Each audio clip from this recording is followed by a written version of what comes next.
Hey everybody, Dusty Dale's back here once again at the Funny Bone Comedy Club, 168th and Dodge, Village Point Mall. This weekend is Jon Reep. Hello. You know him from season 5 of Last Comic Standing. Not only was he on season 5, but Winner, victorious.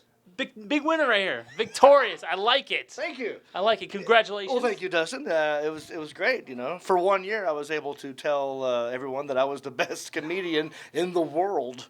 Well, because that's how they build a show. We're looking for the best, and I won. So, I mean, technically, it's not my fault. Chris Rock and Dave Chappelle did not enter the contest. That's on them. Yeah, that's on them. But yeah, it was crazy. It was 2007, season 5. They did it, and it was one of the biggest ones because it was not just America. It was Canada, the UK, Australia. So it was more of a worldwide competition. Oh, wow. Yeah, it's crazy. I didn't realize that. Yeah. The more you know. I like it. Yeah, you know, you're all these comedians all over the world, and then you win Last Comic Standing, and since then you've gone on to do some other big things. Sure. Your first big movie break, Harold and Kumar. Yeah, Harold and Kumar escaped Guantanamo Bay. Right. Yeah, it was the second one. Yeah. It was a stretch too. I played a redneck farmer who was married to his sister, and has a cyclops for a son who lives in the basement. So that was a tough one. A lot of range you got as an actor. I got a lot of range. That's true. Yeah. No, it was that was fun. Yeah, I mean. They let me improv a lot in that one, which is great. You know, they trusted me. They had seen my stand-up and other things I had done, and they liked me from that, and I did well in the audition, and they said, all right, let's just let this guy go. There was a scene where I meet the Harold and Kumar. They're on my property, so already I don't like them.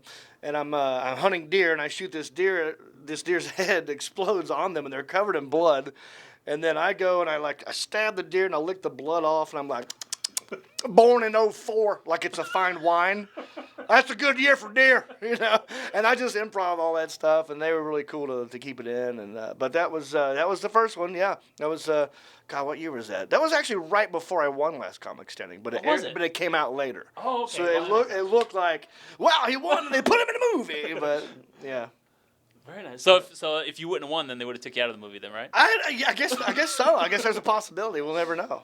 They shot that with every single person on the show, right? They did. Whichever one won got to actually make the final cut. You should see Lavelle Crawford's scene as a redneck farmer. It is amazing.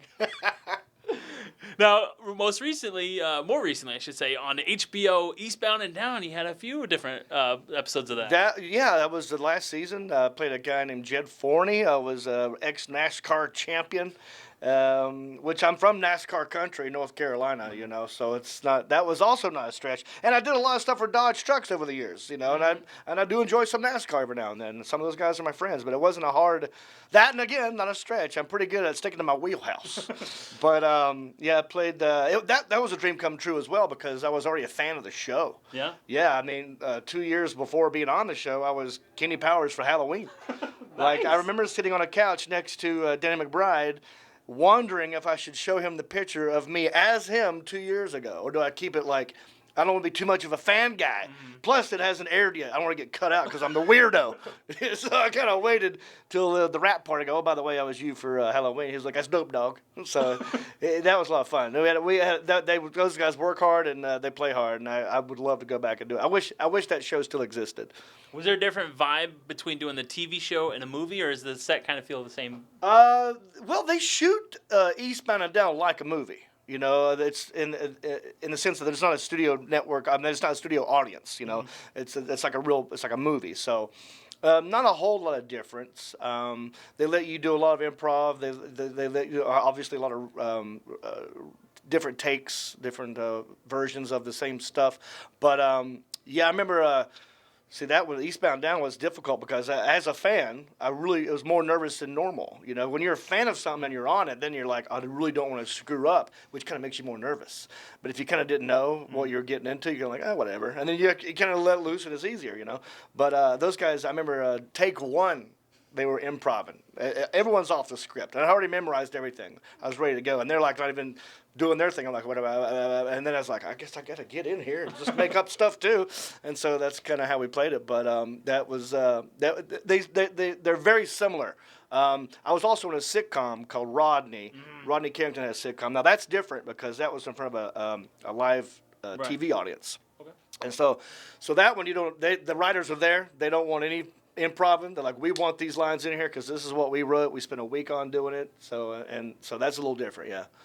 Was it just as fun, or was it a little bit more complicated sticking to the script and not getting to let loose a little? The good thing, we did let loose a little, but it's all time. Mm-hmm. Everything's like, we got to go because there's a new episode coming out next week on sitcoms. And these writers want their lines in there because it keeps their job. So you can't really go off too much the script because you're messing with someone's livelihood, But it was just as fun. I kind of like the sitcom.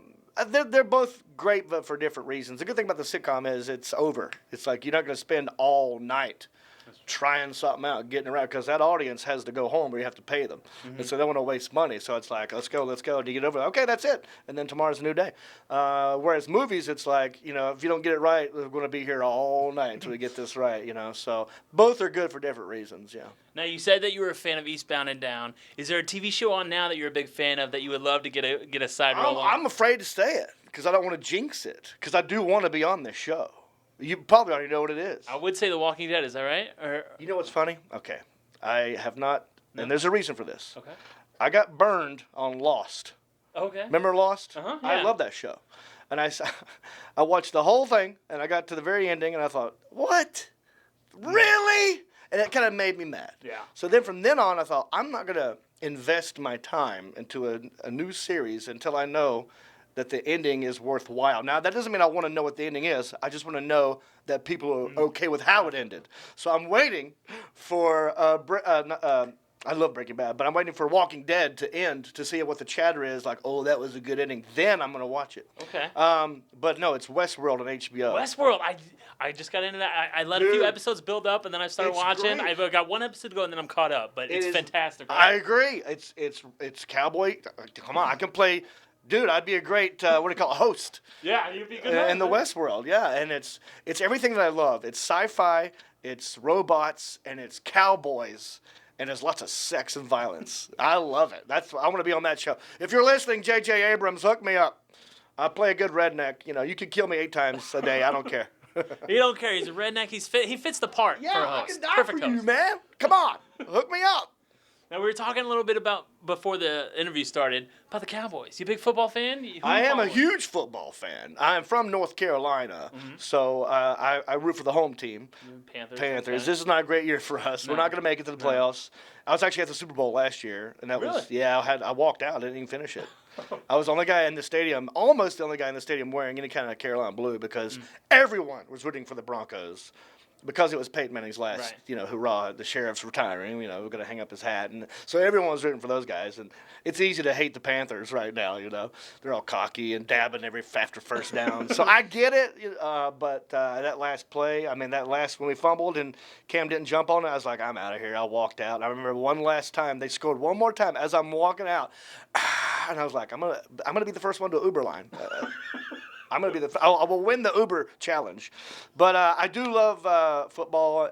Actually, if you're going to add this online, will this be on your website and stuff? Yeah, we'll put this online. Then there's a video of me getting kicked out of a Carolina Panther game back in 1995. If you Google Jon Reep, Sir Purr, that's our mascot's name, Sir Purr, and then Panther game or whatever. It's like, you'll see. It's like a 1-minute video of me getting unjustly kicked out. I was invited to dance by the mascot, Sir Purr. I was already dancing in the stands, and the crowd was loving it. And then he waved me out to dance, but the cops didn't see the invitation. Oh. So I'm out there dancing my butt off. I'm doing the worm on the 5-yard line, and these cops just turn around. They see some kid having too much fun. We're gonna kick him out, and they waited for my butt to get to the peak of the worm, and they came up out of nowhere and just full on. It's a full on wedgie, man. I ain't even kidding. Look at the video. You'll see. Wait for the video. It's a full-on wedgie. I'm on my tippy toes going, wait a minute. Sir Purr said I could come out here. And then they kicked me out. So even despite that, I'm still a Carolina Panthers football fan. But, it looks like the Cowboys are doing well. 8-1 right now, 9-1. Yeah. I mean, as long as Romo stays out of the game, I think they're going to be fine. Dax is looking good. I have Elliott on my fantasy football team, so I'm doing okay. I'm in the playoffs myself. So, I think they're going to be okay. But, it's interesting to watch. We'll see real quick. You got a Super Bowl prediction? Who's going to make it? Not who's going to win, but who's going to make it? Nope. Cowboys, Patriots. Okay. All right. See what happens. We'll see what happens. Yeah. Well, his name is Jon Reep. He's in town all weekend long. Funny Bone Comedy Club shows all weekend long. Make sure you get up and check him out. John, thank you very much for hanging Thank out you, with Dustin. me, man. Appreciate you, man. Where can people keep up in touch with you? Well, easy to find. I'm on all the social networks. Everything is just JONREEP. Jon Reep. That's probably my steak from Omaha. Come on, come on in? Let's watch this steak. Let's see what we got here. Is it food? Oh, look at yes. this. Come on. Come in here. Thank you. Oh, that's beautiful. I like that. Headliners get food before the show. That looks beautiful. I'm going to let you go eat that Steak is steak. for closers. You hear that? That's right. John, take Thank care. you, Dustin. I Enjoy appreciate that it, man. steak. Thank you, guys. Make sure you check him out this weekend. Bicycle.